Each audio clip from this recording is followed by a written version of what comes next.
I'm Sherry Sturman, Director of Cradle Education. We're excited to share this new series, Creative Spa for Teachers, with everyone who educates kids. So this is a special time and a place where you can rejuvenate, refresh, and rekindle your creative spirit.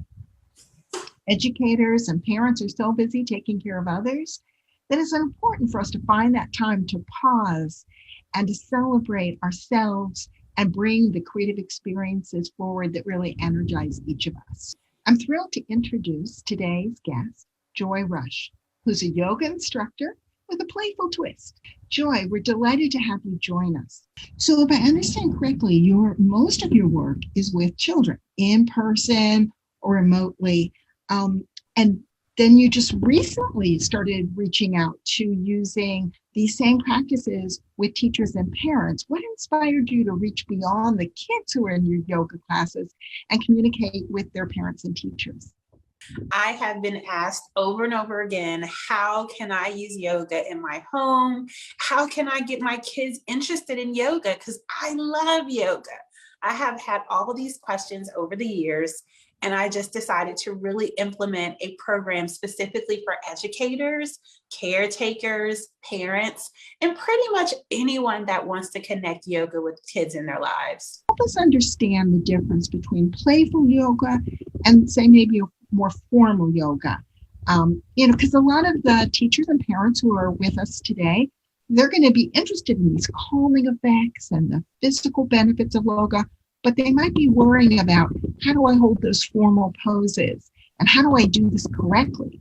But your approach is so much more playful and forgiving. So how do you help non-yoga experts introduce this and relax and enjoy this experience together? The number one rule, or my only rule really, in Yoga Joy play-based yoga program is to have fun with it. That's really what it's all about when you're working with children, because we focus on ages about 2 to 12. So at that point, your body is still very flexible. It can move so much more easy, and your muscles and your bones and all those things are still growing. So we are able to do so much more and have so much more fun. Now, of course, when you get 13 and above, or I would say about a teenager age and above, you want to really start practicing more of the formalized yoga program, because you want to make sure that your poses are proper for your body. But the good thing about the age frame that we work with is that we can have loads of fun and get the process started of understanding how the body and the mind work together. So if they decide to take on an adult yoga practice or a formal yoga practice, they'll have all the tools that they need. How about sharing some other poses that parents and teachers can weave into a classroom or a get ready for a new school year routine? I recommend a head, shoulders yoga pose, which is super fun because they all know the song head, shoulders, knees, and toes. So I encourage you to play the song if you want to, the head, shoulders, knees, and toes, but put a little bit of the twist on it. What you want to do is tell them a few poses, and I would probably recommend standing poses. Standing poses are probably going to be the best idea when it comes to doing yoga in the classroom, right? So what I would suggest doing is a tree pose, which of course, I would suggest putting your leg right above right at your calf muscle. Or if you want to give them a challenge, put it on the thigh. But I like to stay kind of low. So I put my leg right there, tree pose. And they can have fun with tree pose. They can be a big tree. They can be a tree waving in the wind, whatever it is that they want to do. And then another easy, super simple pose to add into the classroom is star pose. You stretch out the legs and open up your arms and be a beautiful magical star. Super, super simple pose. And if you want to add more fun to the classroom, then I suggest plain pose, which in more formal yoga is a warrior pose, but it's warrior number 3, I think, in our formal. So I stick my hands out, and we're gonna fly like an airplane and kick a leg up. So it kind of looks like this from the side. And all you do is sing the song, head, shoulders, yoga pose, and do it on the other side. Everything we do on one side, we always do on the other. So we do it again. Head, shoulders, yoga pose. And then we breathe in, breathe out, breathe in, and breathe out. And do it again. Head, shoulders, yoga pose. And then we do the second pose. Head, shoulders, yoga pose, yoga pose. Head, shoulders, yoga pose, yoga pose. Breathe in, breathe out, breathe in, and breathe out.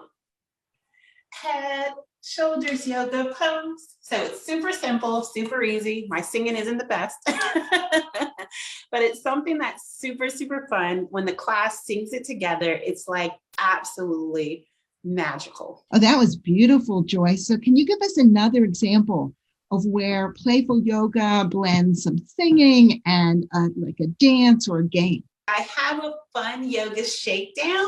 So basically what you want to do is you literally have fun.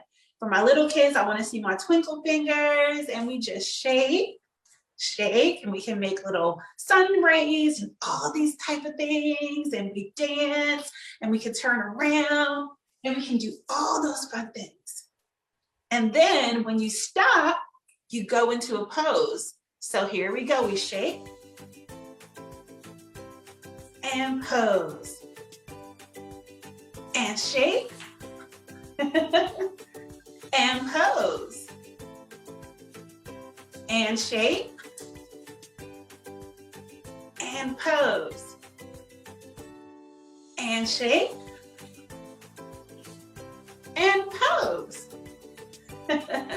Let's do one more. Let's see, we'll do our plain pose. Let's see if we can get into that one. We'll shake, and pose. Can you hold it? And shake, and pose. Let's now link all of that mental visualization into a visual experience. Great if you could help our viewers think about ways to sketch how they're feeling, to visualize going into school for a new year. Think about their inner strength. Maybe they draw a star as they just form with their body. Anything that you can suggest to help them visualize through art what they're thinking. I love using art as a form of meditation. So I'm going to take my pencils, and on my drawing, I am going to write a couple of words. Let's see here. And this can be used as like an affirmation kind of activity.